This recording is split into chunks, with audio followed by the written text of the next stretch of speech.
Please stand by for an important announcement. This is an important announcement. Thank you for standing by for an important announcement.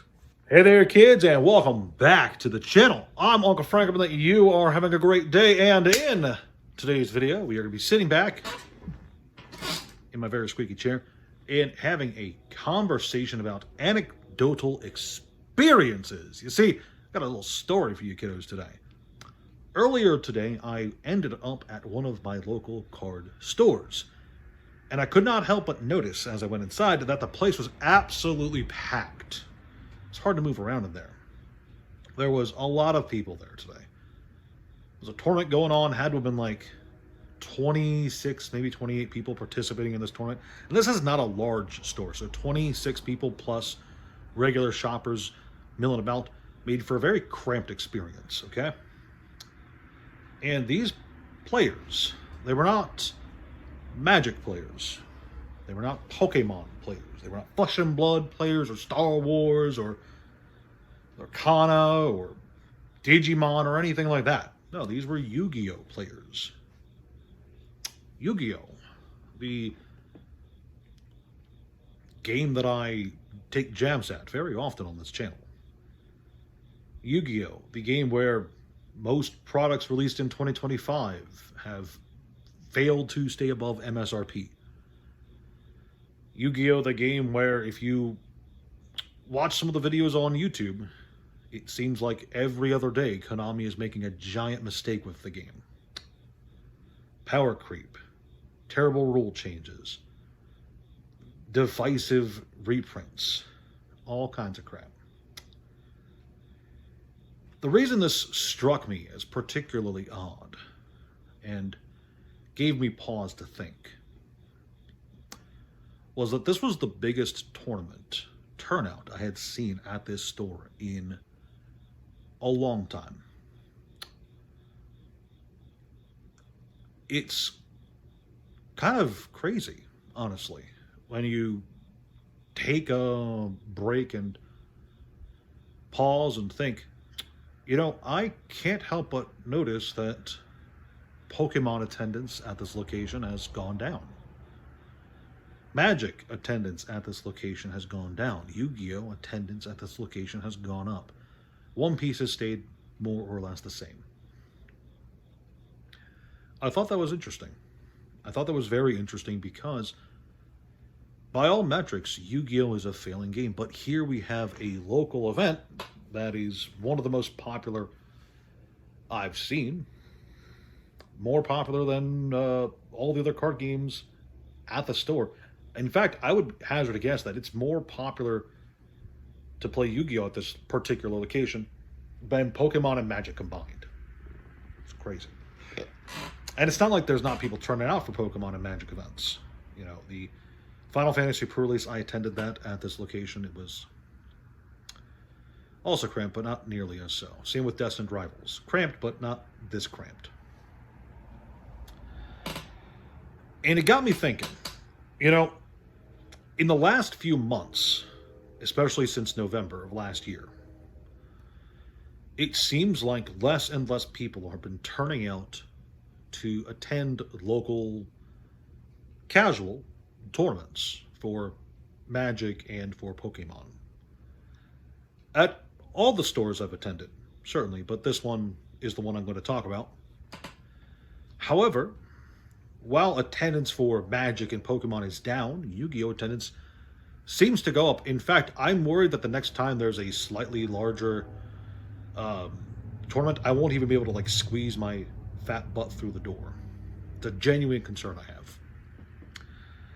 And I thought that was strange because right now we are in the middle of one of the largest hype cycles, one of the largest bull markets that the TCG world has ever seen, and Magic and Pokemon are right smack dab in the center of it.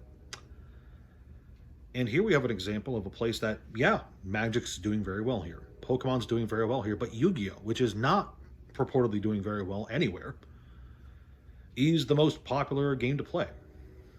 And you could chalk that up to a few reasons. Maybe it's the fact that Yu-Gi-Oh is a much lower financial barrier to entry because all the boxes are cheaper, all the singles are cheaper, It's easier to build decks. Therefore, it's easier to switch your deck on a dime and to tend locals. You can chalk it up to that.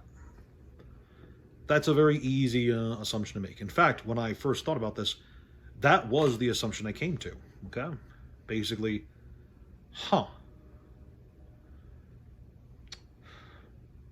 it's cheaper to get in. But the more I thought about it, the more I remembered, it's not just financial barrier to entry. It's mindset. Okay? When enough people have a particular opinion about a particular thing, it becomes the overwhelming opinion in regard to that thing. Okay?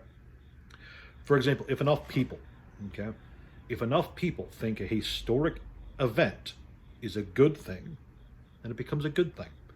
If enough people think a historic event was a bad thing, that historic event becomes a bad thing.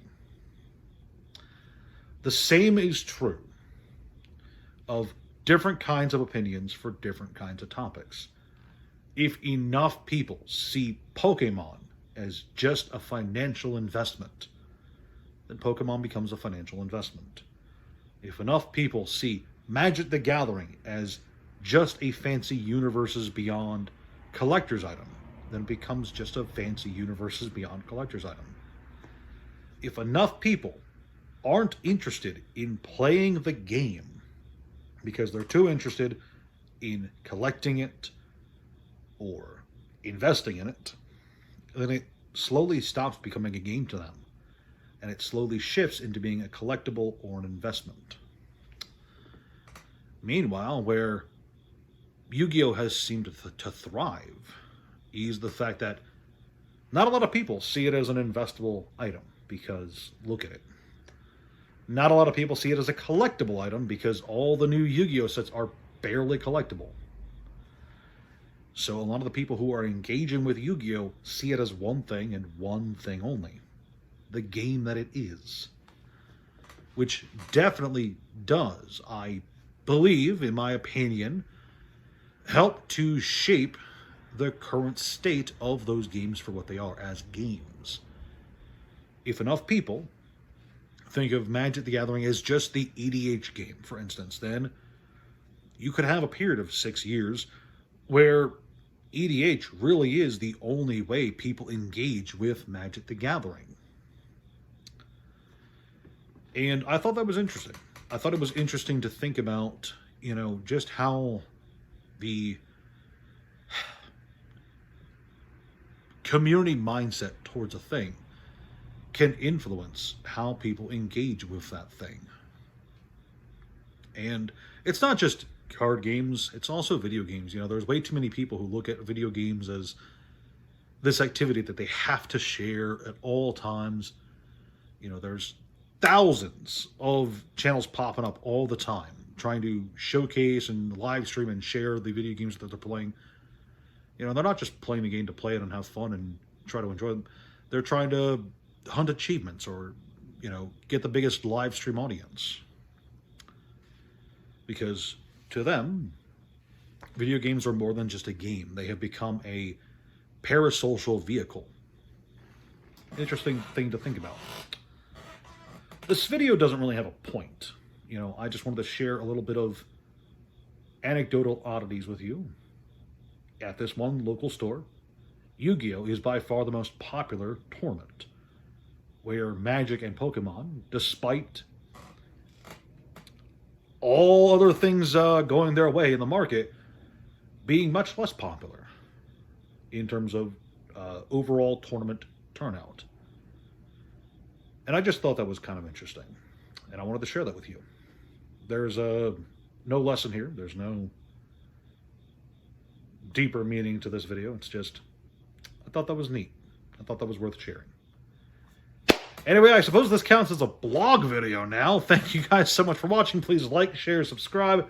Do you guys have any weird anecdotes for me? Let me know in the comments section down below so that I can read and enjoy them. Thanks for watching. I'll see you next time.